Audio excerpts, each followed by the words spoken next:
Malayam yaxshi bo'pti. Yangi mahsulotning loyihasini mush bo'yicha qilinglar. Shirkatga bolalar o'rlashtirib, sizdan putur olamiz, ha? Ha, ma'qul. Hey, mayadagi qimmat baliq gultashdiki yo'q-ku. Ha, lider buni sizga deyishni unutib qopdim. Oldin qaytdimlar tozliq chachashmayan tozlayman deb ehtiyotsizlikdan teshtekni chiqib yetib qopdim.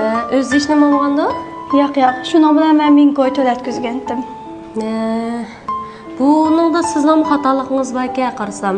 Chunki mush xizmatchi xodimlarga bexatar xizmat qilish, o'ziningki ham shu shirkatning mol mulklarini asrash to'g'risida cho'qim ta'kidlash kerak. Buningga sizmi to'lamasangiz bo'lmaydi. Siz 100 koy to'lang, tozliq chachashni 100 koy to'latkizsangiz bo'ldi. 1000 koy to'latkizganingiz bo'lmabdi. Ashta bo'lsin, ha? Lekin lider bu teshtek qimmat baliq sanosi bizning shirkatning mol mulki. Tozliq chachashdan jarimani ilish orqali shirkatlarga ibrat qilmasak, boshqa mol mulkimiz qanday asraydi?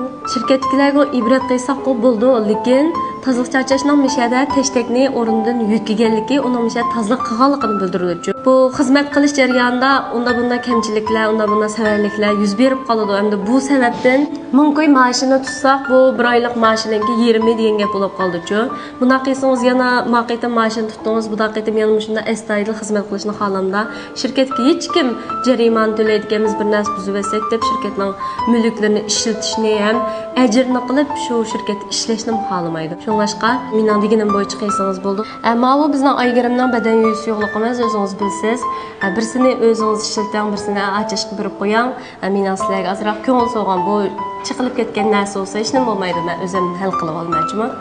Lider bu unda qilsak, o teshtekni o'zingiz to'ldingiz, ham so'g'ib verdingiz. Hech nima bo'lmaydi. Bu bizning badan yuz yo'qligimiz purqum intayin uzun turdi, terini yumrallashtirdi. Ham hozir yoz kelyotdi, badandan ko'p ta'ch chiqadimiz. Shu tanni tizginlaydi, purqum kuchkunishtirdi, intayin mezilik puraydi. Shuni achishga mening ko'ngil so'g'am deb berib qo'ying, liderman ko'ngil so'g'isiga deb. Nima, ma'qul.